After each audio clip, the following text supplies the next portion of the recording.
What's the best thing you've seen since you saw better? Ja, in het begin alles. Vooral de kleur van een oog vond ik heel schoon. It's a difficult question because in the beginning I was wondering about everything I saw. Even a simple thing I saw, and before I didn't see it, so it was a miracle.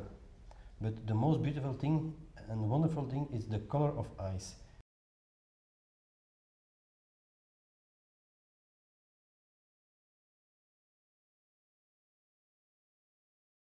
Yannick Douay was born in Brussels, Belgium in 1999 with a disease that left him nearly blind. On a good day, when the sun was shining, Yannick saw only colorless shadows and outlines. On cloudy days, he was blind. As his parents desperately searched for answers, Yannick's vision continued to worsen. So we be going to an eye doctor in Belgium. He knows nothing of the disease. It's like that. Your son is blind. You must keep him. That was the answer of the doctor. So our search begin. Did you let yourself hope that Yannick could get vision back? No, never. Because when 100 doctors say there is no cure, and then there is one doctor who say, I know a cure. You think the other 100 doctors are wrong, and one doctor have it on the right end. So you are skeptical. I was diagnosed when I was 27, and I didn't know at the time how severe it was because the person who diagnosed me, an ophthalmologist in New York City, he told me that I had retinitis pigmentosa and that gradually I would go blind and probably have useful vision till I was in my 60s. And I was, 26, 27 then, and that seemed like forever. So I sort of put it behind me. I didn't think that was something I had to worry about right away. Gordon Gunn is best known for his ownership of professional sports franchises like the Minnesota North Stars and the Cleveland Cavaliers, and his amazing ability to thrive in the business world despite being completely blind. But what relatively few know about Gordon is the tragic way he lost his sight and the extraordinary story of how he turned his tragedy into triumph. This is that story. I had lost all my night vision. I couldn't drive at night. I couldn't move around very well. And then in 1970, my day vision started to go. I could almost notice one day to the next some change. You know, at that time, it was really hard to figure out what was going on. There wasn't much information out there. Doctors didn't seem to know. And as it got to be worse, he had a hard time figuring out exactly what it was. At the time, so little was known about retinitis pigmentosa, RP for short, that the symptoms were often written off as psychosomatic. I had an instance where a family doctor, I went to see him and he looked in my eyes, he talked with me about it, he said, you know, I think you ought to see a psychiatrist. So I did, and the psychiatrist, after several sessions, said to me, well, Gordon, you're like everybody else, you know, with a mouthful of teeth. Some of them aren't as good as the rest of them. But I don't think that's your problem. I think you should see an ophthalmologist. In 1970, there was one doctor who could identify Gordon's condition. Within a moment of looking in Gordon's eye, Dr. Elliot Burson knew the news was very bad. I felt I had to tell him the truth, that he had his own life to lead, a second child on the way, and I remember even saying, you know, if you have time and there's any part of the world you haven't seen, see the world. Gordon was told that he'd be blind in a year. Gordon refused to accept this grim prognosis. He would spend the next 12 months scouring the ends of the earth for a cure. What struck me was how little knowledge there was about these diseases. And so as we looked around more and more frenetically to try and find a way to slow or stop the progress, I found dead end after dead end. I had a faith healer who worked with me for a time in England. You know, what the heck? I was in London, I'd try it. There was someone who did There's 100 bee stings, 5 days a week. Some people thought that transplanting muscles in the back of the eye to increase the circulation might help. There was a theory that if you cut the sympathetic fibers in the neck, you would dilate the vessels on that side of the head and perhaps improve the blood flow. Well, and then there was Russia. An article placed in New York Times by the Filatov Institute, located in Odessa, Russia, purported to have a cure for retinitis pigmentosus. Gordon, having seen the article, called Elliot Burson and asked if he thought if it had any real merit. There had been an attempt with placental extract in the Soviet Union to try to save function, and although it didn't have a proven scientific track record, I believe as a compassionate human being, every person should have a chance to try things, even if it's, so to speak, a last Hail Mary pass, as we would say. I think it's human nature to always want something to hang on, to hope for. And that was certainly my case. And I'd build it up in my own mind that this treatment might be the answer. It was the only one left. I think I would say that it was really a leap of faith and kind of what he thought at the time, again, family lore, was that it was a treatment that would work. Gordon's personal crisis was coinciding with the height of the Cold War. Just getting a visa to even get into Russia was a monumental task. He didn't know about the timing, when it would happen. He'd worked with the State Department, and they were trying to clear it. It was a difficult time in the Cold War. He got the approval to go, and then of course it coincided with Zach having just been born. My brother Graham very kindly took me over. Luli had just had Zachary, our youngest son, and just a few weeks before. Unfortunately, I did get to see him before I lost all of my sight, and I'll never forget that. It's very important to both of us.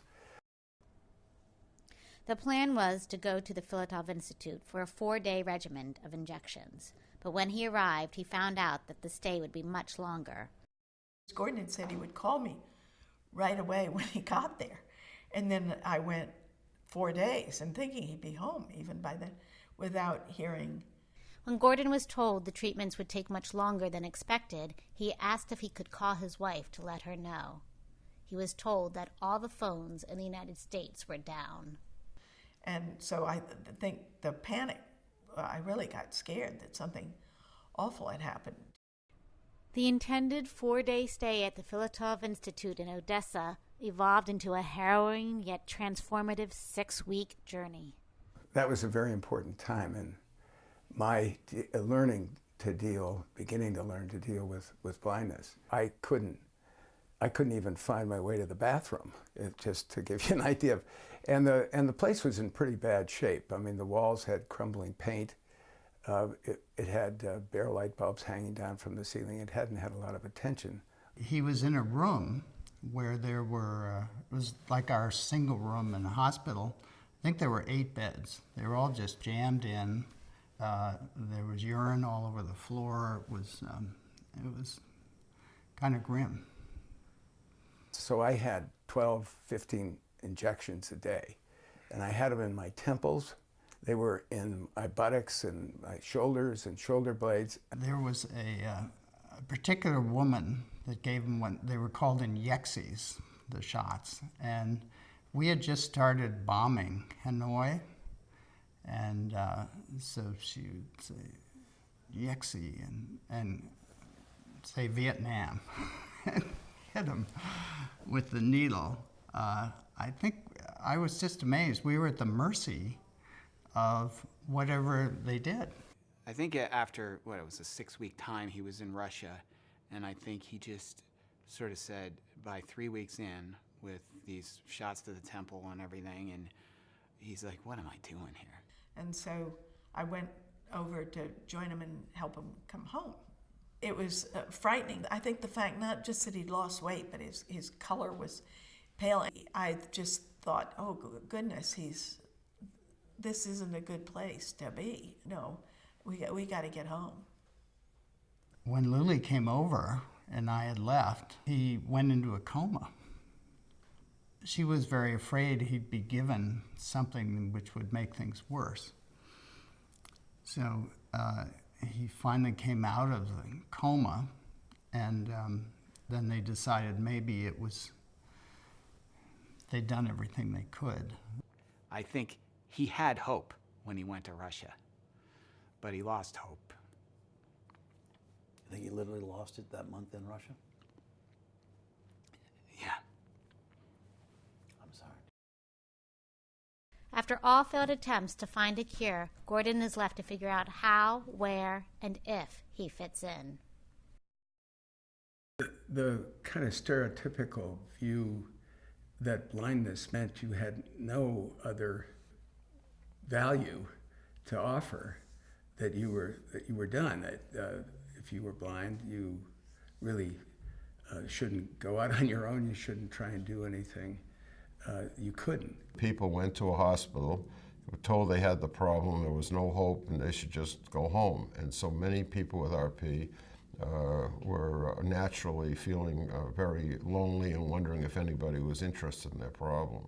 You have to put it in the context of the time, and that, you know, your image of a blind person at the time is not somebody who's out there doing a lot of stuff, especially if you've been the guy who's out there doing a lot of stuff. Gordon had played hockey and graduated Harvard, class of 1960. He served as commander of 2 U.S. naval destroyers. He had a wife and 2 new baby boys. Having recently completed an elite training program at Chase Manhattan Bank, the future seemed extremely bright. Now it was falling apart. Gordon was in a very dark place. It would be his wife, Luli, who would get him through it. Well, Gordon wouldn't be who he is without Luli. He might not be. That's elaboration enough.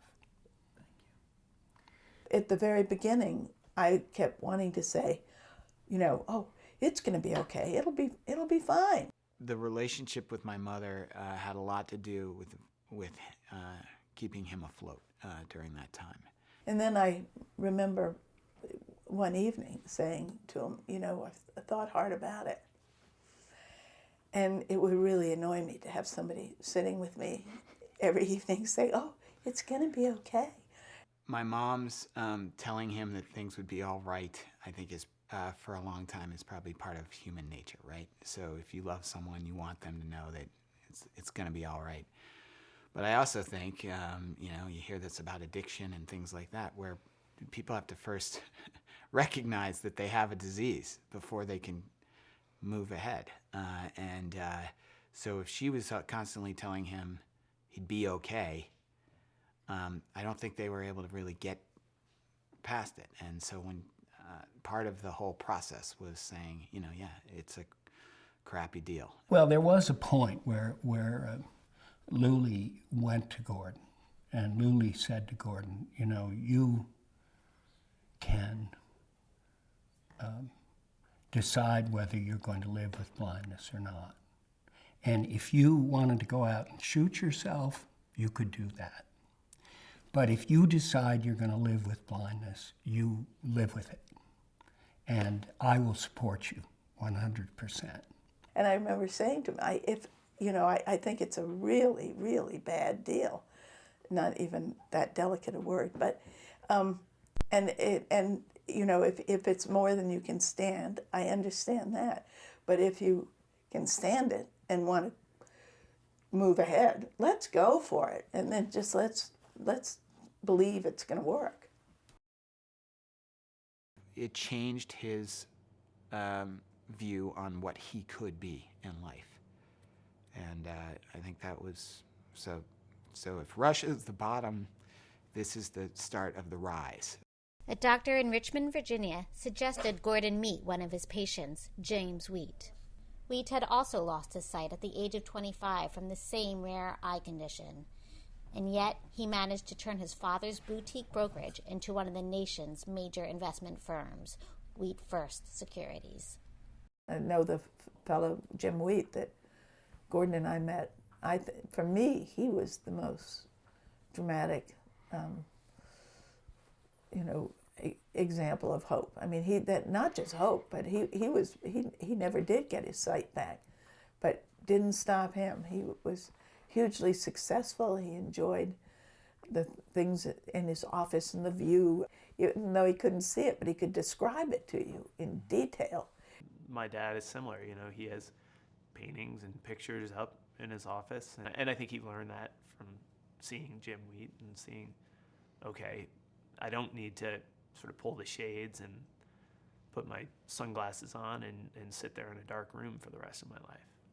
And I began to think, blind doesn't mean just a black and white life. I had been told that to help Gordon get all white shirts and dark suits so he could match it together. That meeting and getting to know him planted a seed that over time developed into this idea of, wait, I can do this. Armed with new hope and a sense of possibility, Gordon charged ahead. He formed one of the nation's first venture capital firms, acquiring hotels, advertising agencies, and professional sports franchises. But Gordon had one more piece of business to attend to. I think he hopes to find a cure to retinal degenerative diseases, full spectrum, all of them. And I think that's his, I know that that's the biggest accomplishment that he could achieve. And that's the one that he holds out there. Gordon flew to Boston to see Elliot Burson, the man who had diagnosed him. Burson introduced him to Ben Berman, a real estate investor who had 2 daughters affected by RP. Together, they would form the first foundation dedicated to finding cures for inherited eye diseases. We got very lucky early on. We had not only a rallying cry, which was the first multidisciplinary laboratory for the study of these diseases. There wasn't any such thing then, even though there were a lot of disciplines that played into this. The Foundation's first move was to open the Berman Gun Lab at Massachusetts Eye and Ear Infirmary. The theory behind the lab is that more would be done by a group of scientists working together with different disciplines than anyone could do by themselves. The field was really barren when we started. The landscape had no one else in it, and we just plugged away at it. And so we had to start from the beginning and bring in people, attract them in with career development awards and postdoc fellows. One of the earliest recipients of postgraduate educational incentives was Jean Bennett, a young doctor who was encouraged by the Foundation's grants to pursue a career in research. And as we started raising money for that, we began to understand how many people out there were desperate for this same kind of opportunity, for this kind of research and for the result of it. We got inspired by them. Gordon's fierce determination and dedication to this foundation was motivated by the pure desire that no one else should go through what he did when he was told that he was going to go blind. A big reason why the foundation from the very beginning was really strictly dedicated to scientifically based research is if we were going to offer that kind of hope, we had to do it from a base of scientific knowledge. Their foundation, as it was independently funded, would take risks and chances to try and move research along quickly. The foundation has always been willing to take chances on stuff a little outside the box, proposals a little outside the box. Sometimes it doesn't work, but other times it's a quantum leap in getting to the treatments and cures. Over the years, the foundation continued to grow and expand its reach, funding cutting-edge research around the world. Meanwhile, in Philadelphia, Jean Bennett was making serious headway. She managed to correct a gene thought to be responsible for LCA, another rare inherited eye disease. By injecting the corrected gene in mice, their sight was restored. If she could do this in a larger animal, she would be one step from treating humans. In 2001, she injected the gene into one eye of a blind dog named Lancelot. The experiment worked. Lancelot's sight was restored. I think the news of a dog being able to see was exciting because he could tell a lot of folks that, look, we're on the right track. And for all you people who've been with me for 30 years, we're on the right track. That was really the moment where a lot of that hard work and those years and years of trying paid off, or at least gave the glimmer of hope that it was going to pay off. It put a wind in everyone's sails as it related to the foundation. And you go to these events for the foundation, and they get old, but when you hear that, and that puts all these dinners and auctions and things in perspective, that the money went to finding a cure for blindness in a dog, and look what's come of that. So then now we're in human trials on a number of things, and that's really exciting. Bennett was now ready to test the treatment on a human. A worldwide search was on for an appropriate candidate. It was believed that the best results would be found in a child. You aren't always able to extrapolate results from animal studies to human studies, so there was that little question mark, and of course anxiety, maybe, particularly with a child. To all of us here at Children's Hospital, one of the most exciting times in the Phase 1-2 study was the enrollment of one of the first younger subjects, a little boy who was 8 years old.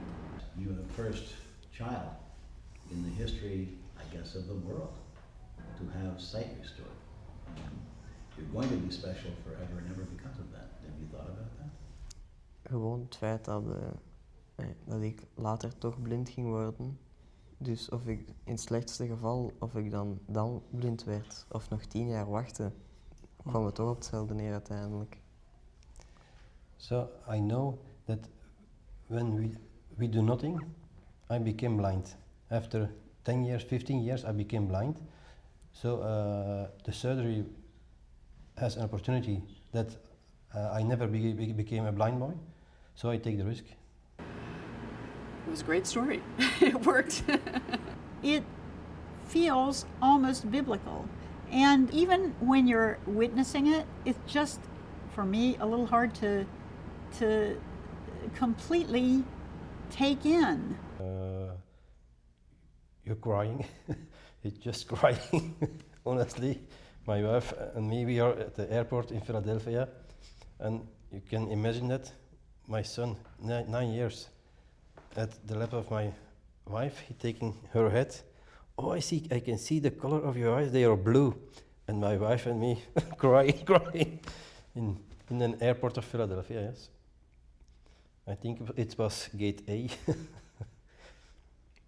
I really feel we're on the cusp of making a huge difference to millions of people around the world. So do I think that finding these treatments for the rare form of retinitis pigmentosa will have application elsewhere in society? Absolutely yes, and I can already give you significant examples where advances in treating retinitis pigmentosa are now being tried to treat brain disorders, are now being tried to treat hearing disorders. You're seeing a kind of flowing out from the specific forms of treatments to the whole world of now medical genetic diseases, which affect millions of people, and more complex diseases. So there's a tremendous almost you might call it the Velcro effect with the space program. We went to the moon and brought a couple rocks back, but we also brought all sorts of technologies to the planet which have transformed our lives. I think the same thing is happening in medicine through treatments of retinitis pigmentosa and treatments of inherited eye diseases in general. For me, the word hope has been replaced with the word promise, because we can see the end of the road now. We know we can affect these diseases. When Gordon first began with this, there was nothing. There was a shrug of the shoulders. And truly, he's the architect. He's the father of giving the experience to humanity that people can really change this world, it's not only the scientists that do it, but it's those that create the environment for these things to be done. And it comes down to when we ask him whether he thinks he'll ever be able to see again, you know, or whether he's done this foundation, you know, to provide himself with hope that he might see. And he always deflects and says, no, it's really for the next generation. It's for the kids in the videos that you see when you go to these FFB events, these kids who are losing their sight, or the parents who are watching their kids lose their sight. I recently read a wonderful article about how happiness is at least as much anticipation as it is what you end up doing. If you set up things and you anticipate them, they may turn out to be better in the anticipation than they were in the reality, but the anticipation gives us happiness. So yes, I think hope is tied to happiness. It's Emily Dickinson, the bird that perches, the thing with feathers that perches in the soul. On October 31st, 2013, Gordon and Luli met Yannick Douay, the first human in history to have the effects of inherited blindness reversed. More than once, Gordon would come to know what it is to lose hope, but each time he would battle back to reclaim it. When he met Yannick Douay, he knew that his greatest hope of all, his hope to cure blindness through science, could never be taken from him again. As far as my kids are concerned, truly I don't know if the answers will be there in time. But it will for my grandchildren and for the grandchildren of others. And the incredible part of it to me is once these things are accomplished, they're forever. They will never go away. That's kind of everything in my mind, is the notion that suddenly what you thought your life was going to be is drastically different. And at the same time, you find a real purpose, which for him, throughout my life, has been this desire to find a cure. I think what he has more than maybe he ever had was a sense that he has a real worth in the world, so that he won't ever have to answer to people and say, you're the rich guy who got the job at the chase, running the chase, or the guy who is doing this because of the wealth you had growing up. He can now say that he had a pretty lousy hand, and he was able to take that and create a foundation that's, I think, on the verge of curing blindness. One of the things, though, that has always struck me, because I've met a lot of people who are blind, and in some cases blind and deaf, is I am in awe of what they do every day in their lives. And so that really inspires me. And it means that if I have the resources that I have, and I'm fortunate enough to have them, that I've got to do even more.